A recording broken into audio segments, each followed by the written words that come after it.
two cell towers side by side.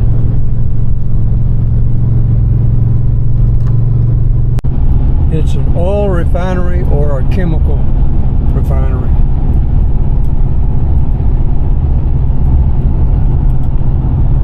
Pretty flat around here.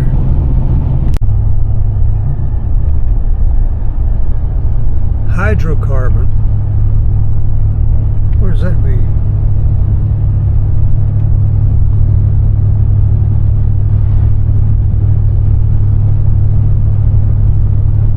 That's a gas unit right there.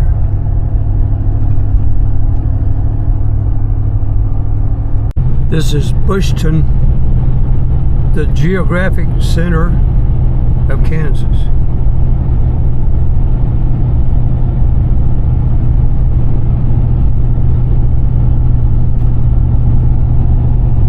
How much here?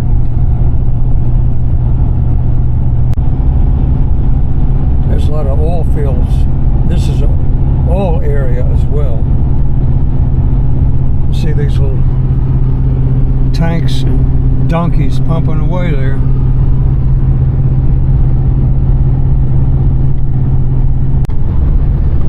Now you talk about big fields. Look at this. That's a huge field with no trees.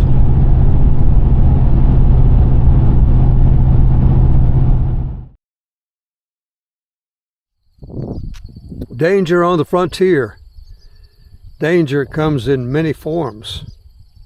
Native American conflict. I'm coming up on Great Bend. Fort Zachara was an army base. Atchison, Topeka, and Santa Fe Railroad Company depot in Great Bend. Cow towns and violence. As more people began settling the areas in the 1870s, they discovered Native American raids were not the only danger on the frontier. In 1881, Great Bend was founded west of Fort Zachara on the Santa Fe Trail in anticipation of the Atchison, Topeka, and Santa Fe Railroad, which came through the following years. Robbers were not uncommon in the isolated West. One Great Bend business owner traveled for goods, was never heard again, and soon to be murdered for his money. By 1873, Great Bend had become a cattle shipping point. This stimulated local business, but it also brought along saloons, violence, and shootouts. Great Bend continued as a cow town until canvass restricted Texas cattle in 1876. Natural disasters, tornadoes.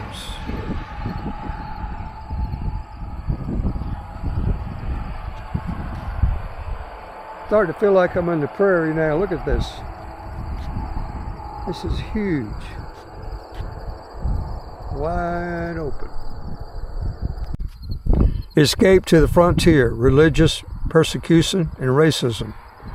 Escaping religious persecution, in 1875, a dissident branch of some 40 Mormon families established a city called Zion Valley near the present-day St. John.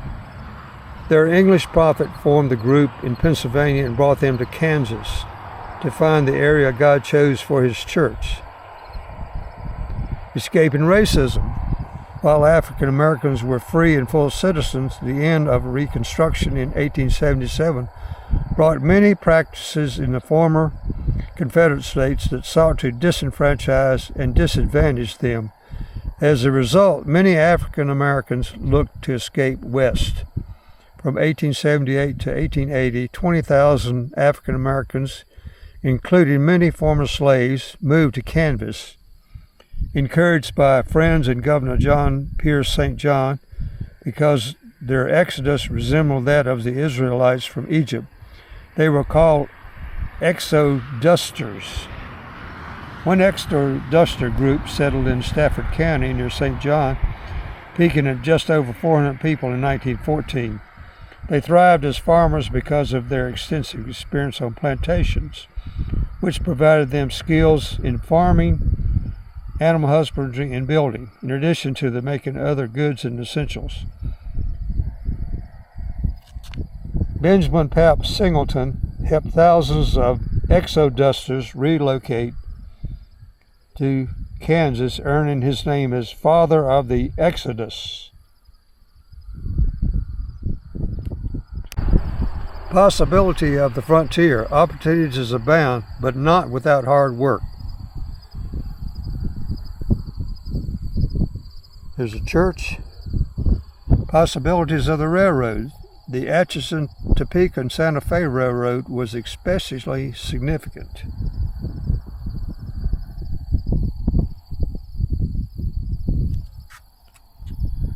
There's a depot in Stafford. Immigration attracted immigrants to the area. Around 1872, settlers in Barton County included those of German, Czech, and Bohemian descent.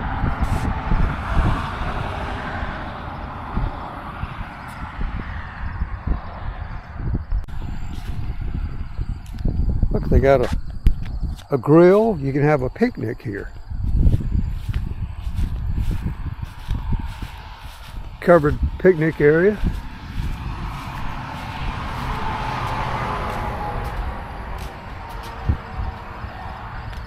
Cheyenne Bottoms is a wildlife refuge, the largest interior marsh in the United States. Cheyenne Bottoms is one of the most important bird migration stopovers in the West.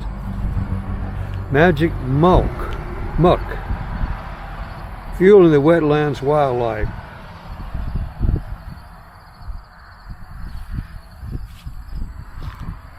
Okay, they have a wildlife center across the road. I'm going to check it out next.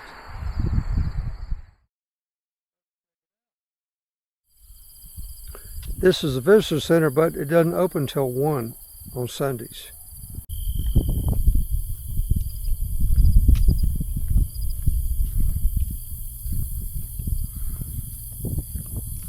The weather is a bit unsettled, but the heat spell is over. Look at that crane right there. It's artificial.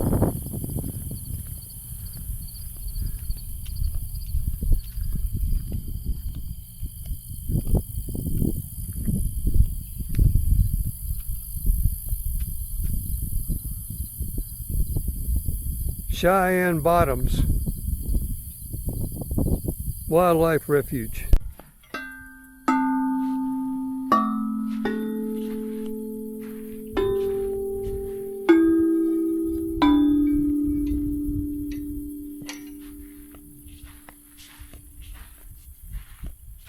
This is the Fort Hays University State Wildlife Education Center.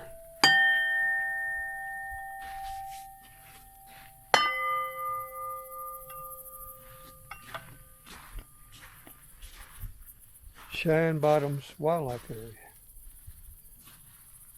Look at the bench, it's got butterflies on it. And the state flower of Kansas is a wildflower. You guessed it.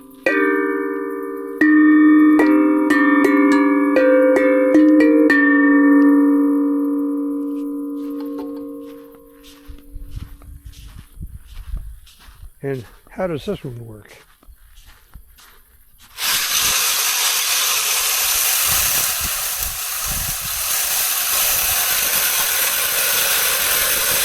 You're getting dizzier. You're getting sleepy. You are hypnotized.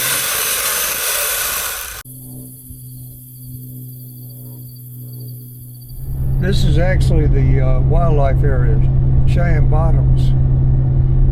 The big field that I saw, it's actually a marshland. I'm north of Big Bend.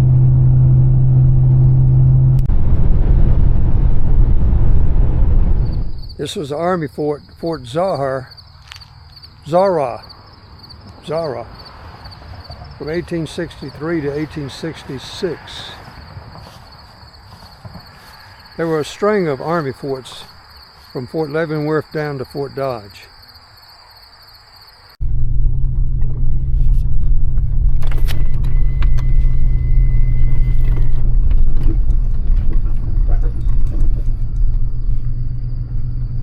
There's nothing left of the original fort.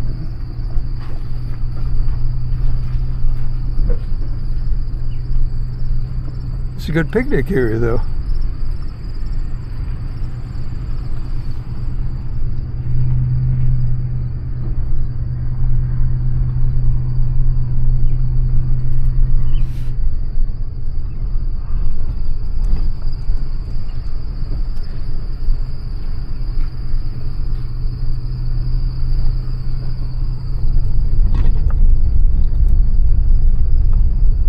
Maybe that's one part of it right there.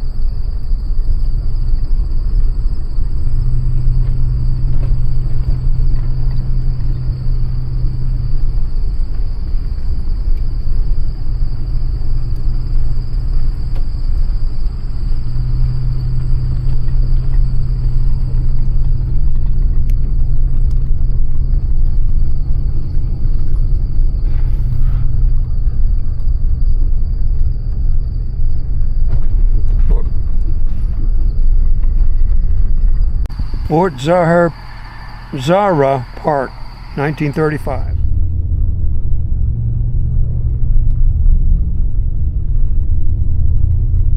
I guess this is Main Street.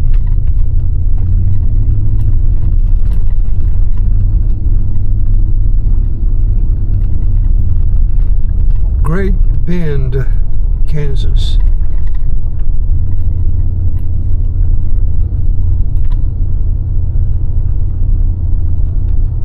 Oh, here's the courthouse.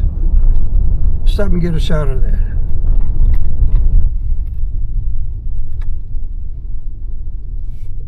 This is downtown, right on Main Street, right here.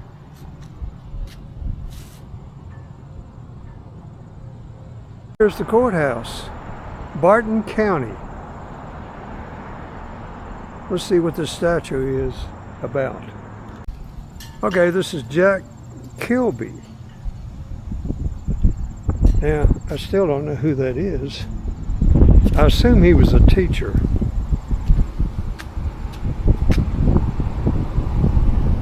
Yeah, Great Bend High School. He was probably the principal.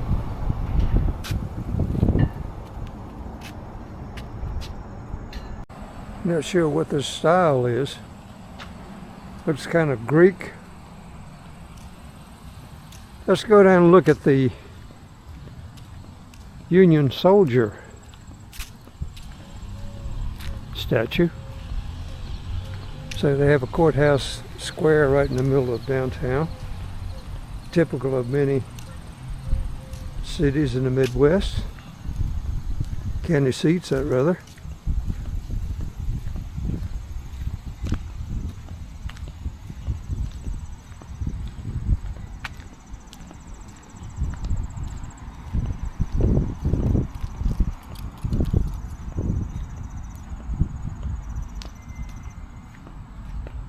And there he is.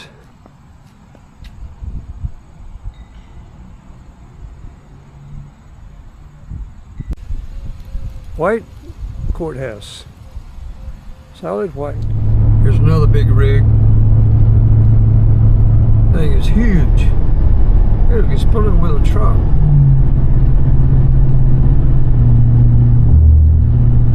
Okay, I'm in Pawnee Rock, Kansas. The depot is now the Lions Club. And there's not much in Pawnee Rock, I can tell.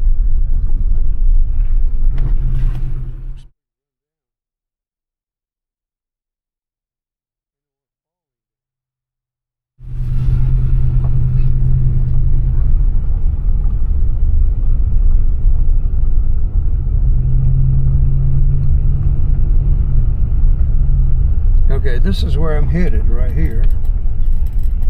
According to this sign, I'm going to Pawnee Rock State Historic Site.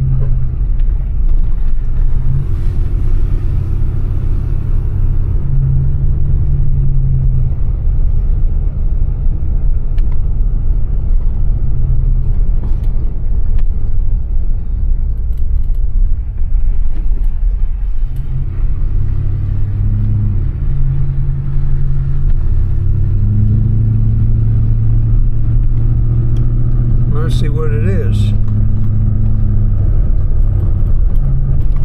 That's a nice house there. I found it. This looks like another WPA CCC project right here.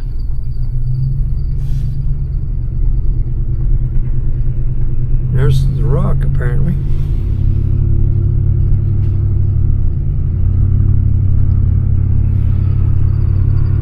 There's a grave marker right there.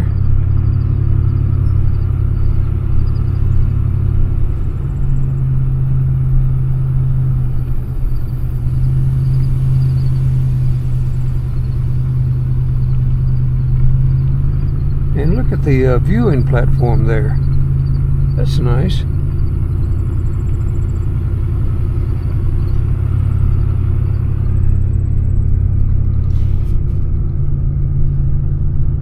Looks like a good vantage point from up here, huh?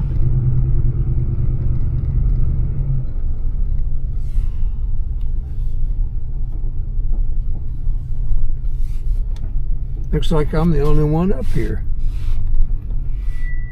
So I'll take the whole parking place.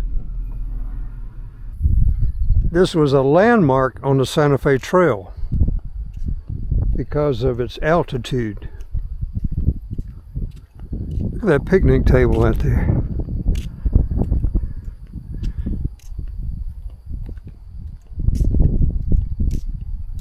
This is neat. You can go up to the top.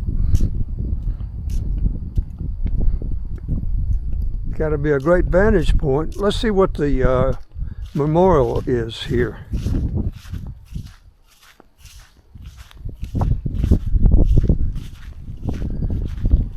I would say this is a, yeah, WPA. There's the sign right there. Monument erected May 24, 1912.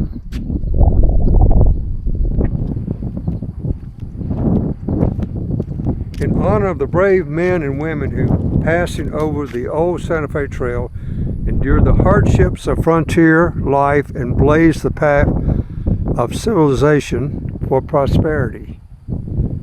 And there's a wagon right there.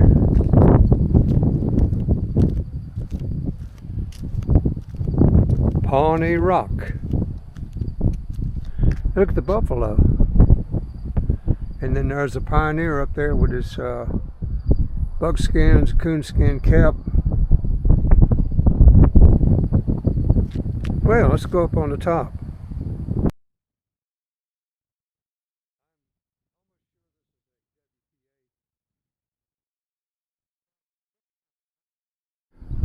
It's like a lighthouse.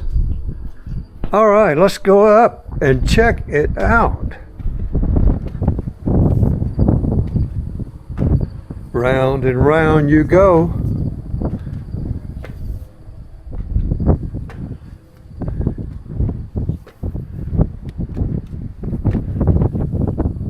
Okay, what a view.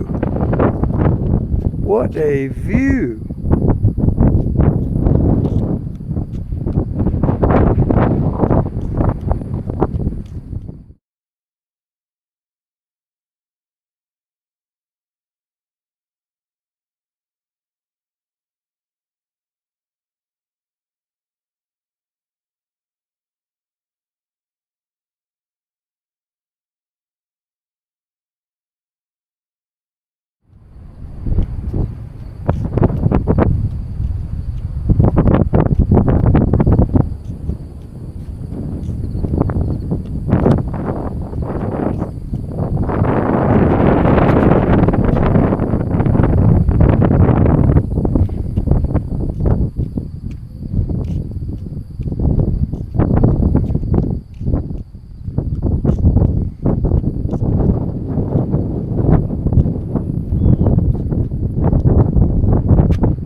This etching picture is in a lot of books and history of the trail.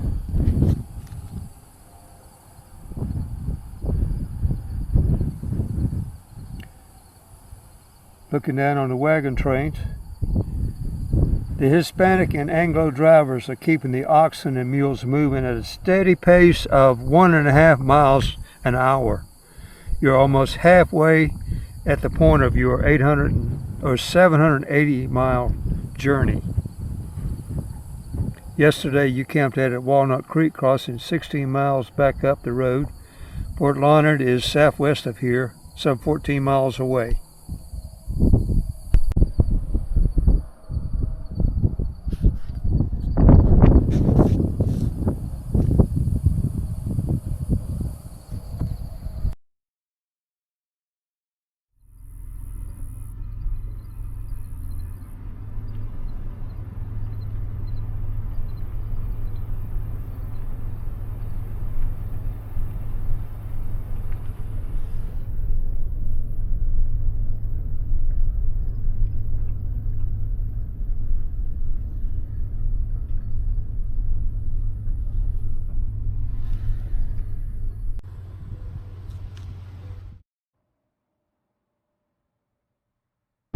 I think this is an assembly station for wind turbines. Look at them.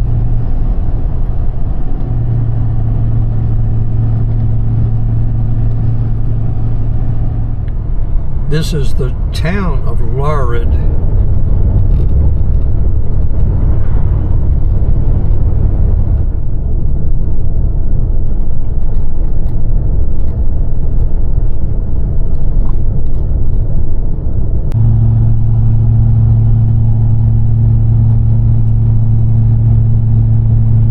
Antique junk shop now. This is a library and Santa Fe Trail Center. Not sure if it's open or not. There's a car here. Let's see what we got. I like this porch. This is a Santa Fe Center and Library historical park, I guess. Barbed wire hanging on the fence. Let's take a look and see what they got. It looks like a bunch of old buildings. Yeah. They got a school, a depot,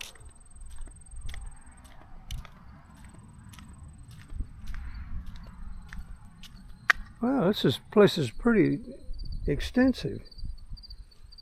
Well, let's take a walk out here and see what I can find.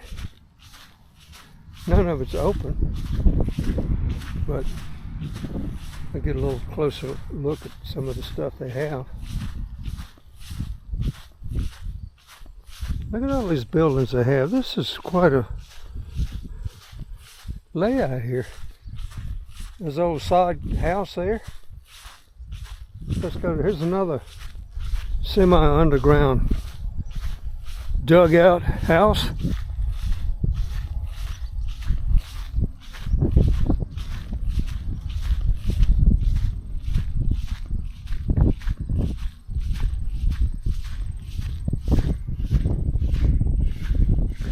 Dugout was hand dug or a trench in the side of a hill or riverbank built for living quarters for hunters, pioneers, and military.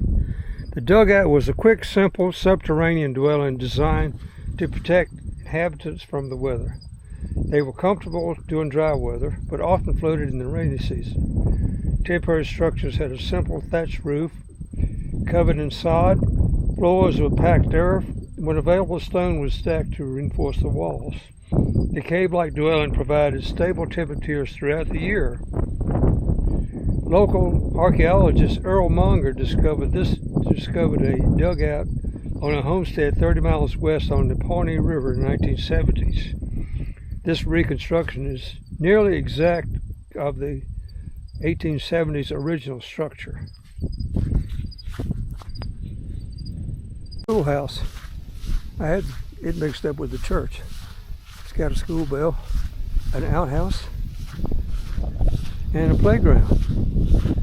And in Kansas, they would have the district's number, Ladora. Let's see what it says. Ladore was built in 1901 in Brazil, a former community 1.5 miles south on Fort Larned National Historical Site. The school remained in use until 1966, when Kansas closed the single-room schools to unify the districts. The school was moved to the grounds of Santa Fe Trail Center in 1970. The building was remodeled in 1986. Country schools needed to be within walking distance or accessible by horseback for students of the community. Due to the increase of automobile, children were able to be transported greater distances. In 1963, there were only 427 one-room schools in Kansas, and most were in eastern Kansas. Schools had only one teacher. The teacher was usually young with limited salaries, often had to live with relatives or local residents. Students ranged in age from 5 to 21. 21. Wow. All right, there's the church down there.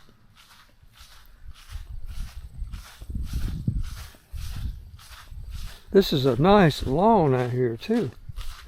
I got on my flippy flops and I don't have to worry about any sharp objects. And here's one of these stone post fences. And they'll last forever.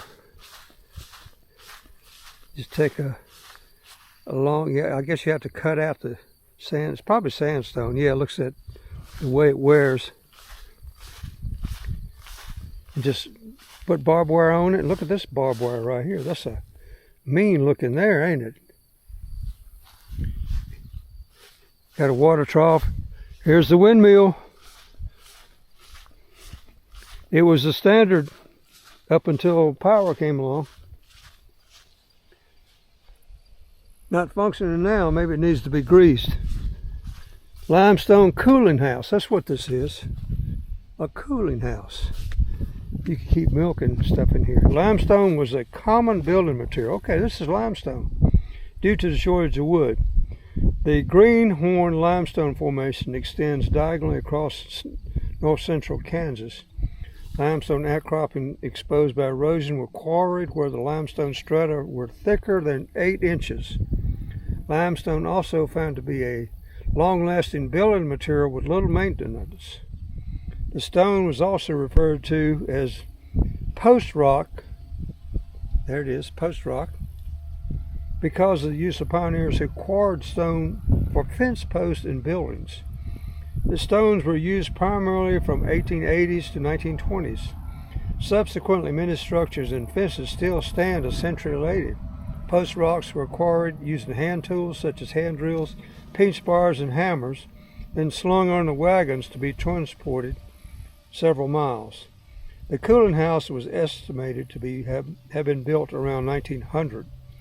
Stone walls provided an even climate inside the buildings and were preferred for both homes and outbuildings.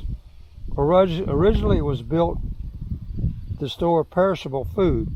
A windmill pumped the water into a trough where the food was stored, and the water was then pumped outside into a stock tank for the garden. Later, the building was converted to a wash house.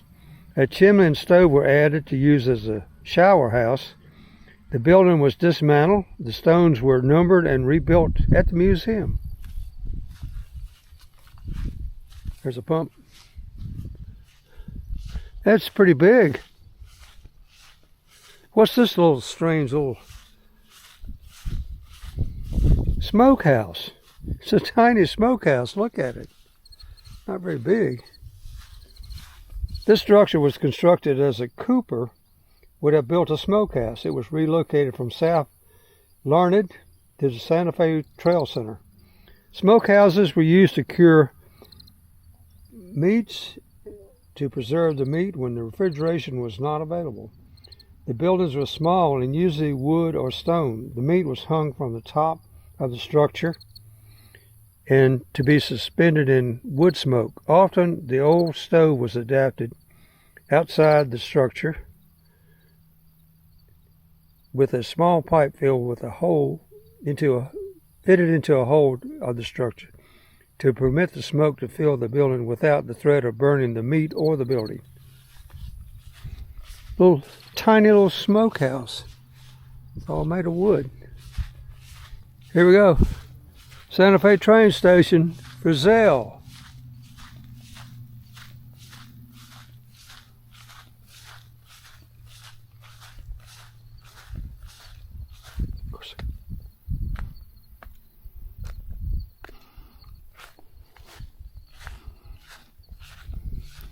Freight ramp. Here's the, I guess this would be the guy who watched the trains, watched for what was the position here? Telegraph operator? But it's got this little bay window so you can see the track.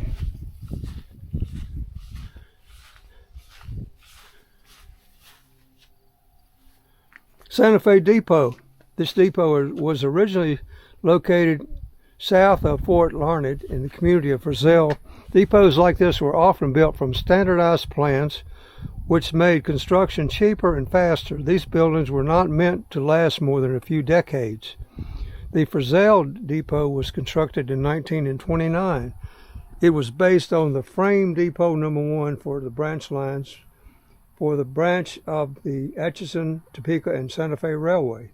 The plan was developed in 1910. However, this depot does not fully conform to the standard plan. Often the depots were remodeled, moved, and replaced over their useful lifetimes. This depot was moved to Santa Fe Trail Center as one of the buildings in 1973, remodeled in 2012. Got some of the railway signs. I bet you there's a lot of more of a museum parts in here. This is pretty elaborate. And I'm thinking this is probably a state-run museum. Look, here's the sawmill. And there's an Oliver seed drill. Bunch of equipment here. Old-timey stuff. And look at this. Telegraph wires, is what this is? Or power. What do we do now?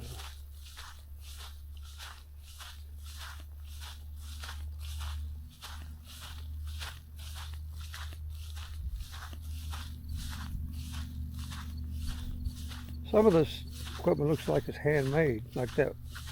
What is that right there? Some kind of trailer.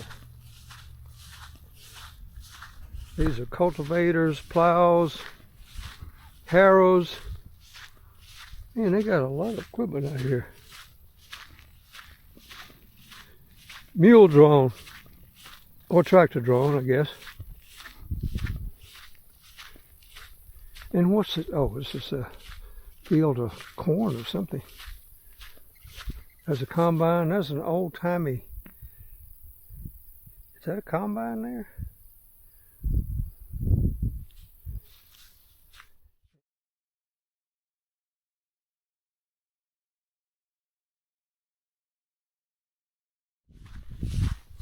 And of course, you got to have a sawmill. And what's these stands up here for? What's going on here?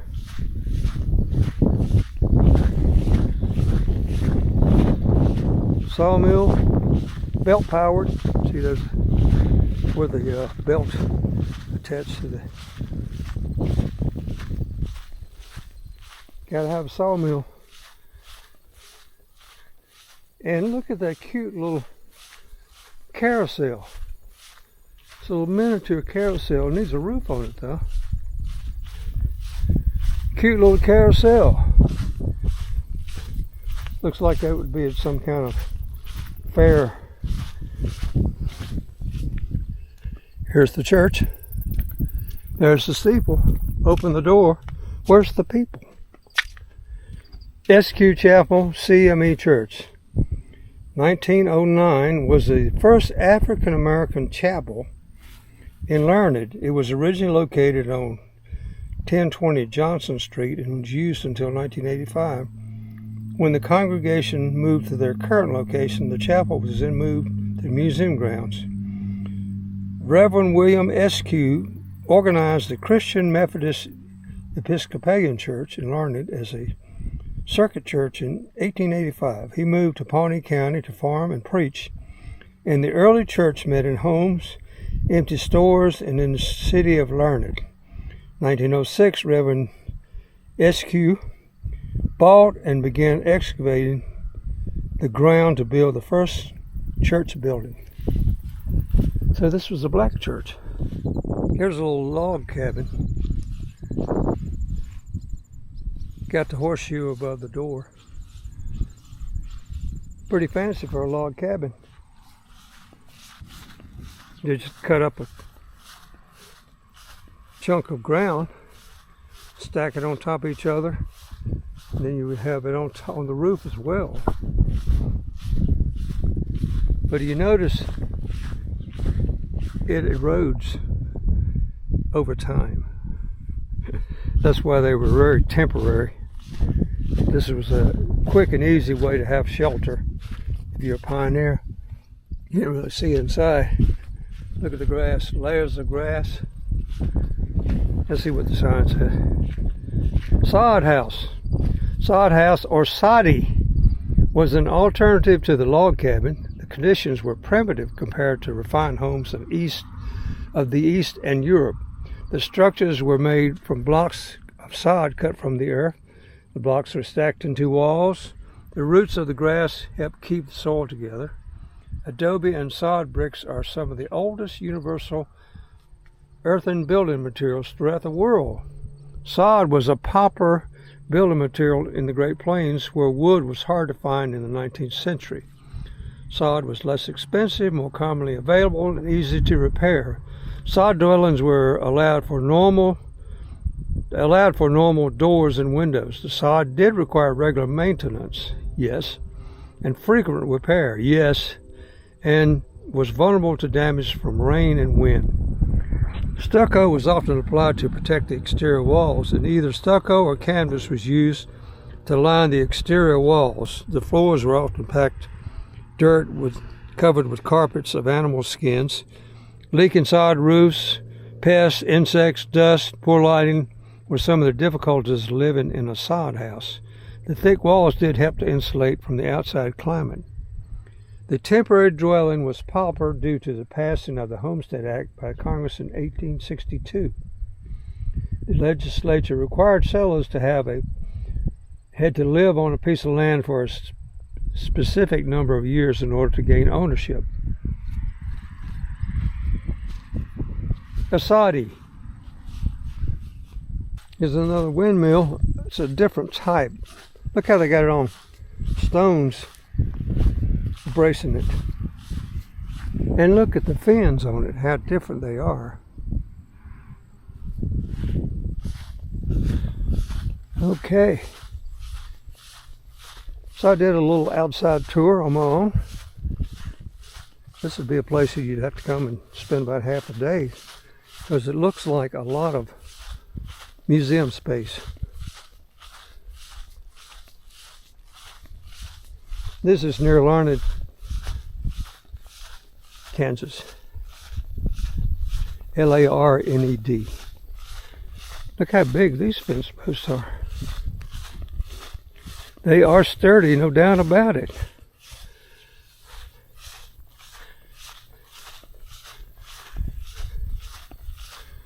Lots of stone and rock buildings in Kansas. They would quarry it. Didn't have enough wood, so they made do with the materials that they had. All right, there's some kind of exhibit down here on the other end. Let's check it out. Look at these lanterns.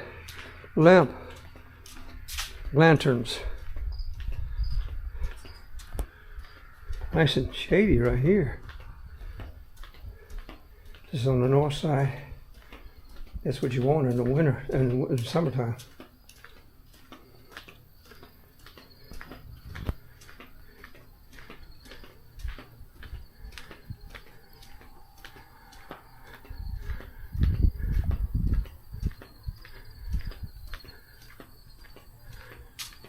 It looks like a mortar.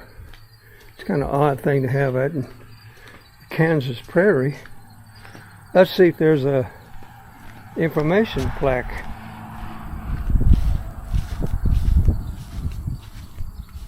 Lest we forget. This is a Mormon battalion at Larned, Kansas. The Mormon battalion camped here on September 8th, 1846.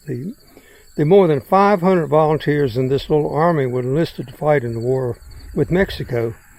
They had been recruited from among the Mormon pioneers who were camping for the winter near Council Bluffs, Iowa, during their famous trek to the Rocky Mountains. At this campsite, the soldiers found plenty of wood for their fires, but it was useless in the midst of a downpour that day, which drenched the army like so many drowned rats. The foul weather also hampered the next day's crossing of the river-swollen Pawnee River, making it necessary for wagons and gear to be pulled by ropes to the opposite bank. This was only one of the many fatiguing experiences the Mormon battalion endured during this 2,000-mile march across the American Southwest to San Diego, California.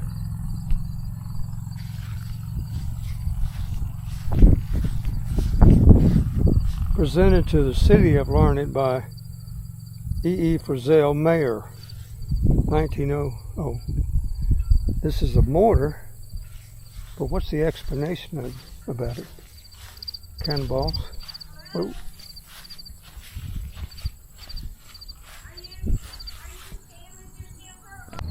Well, these are harvest hosts as well.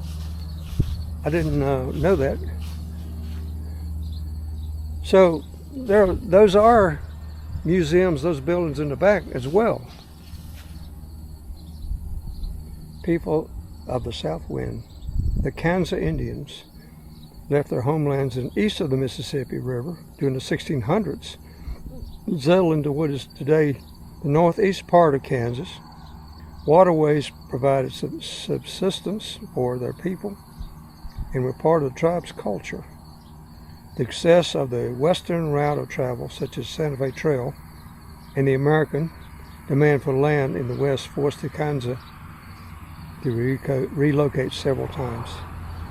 United States of America flag revetment vault.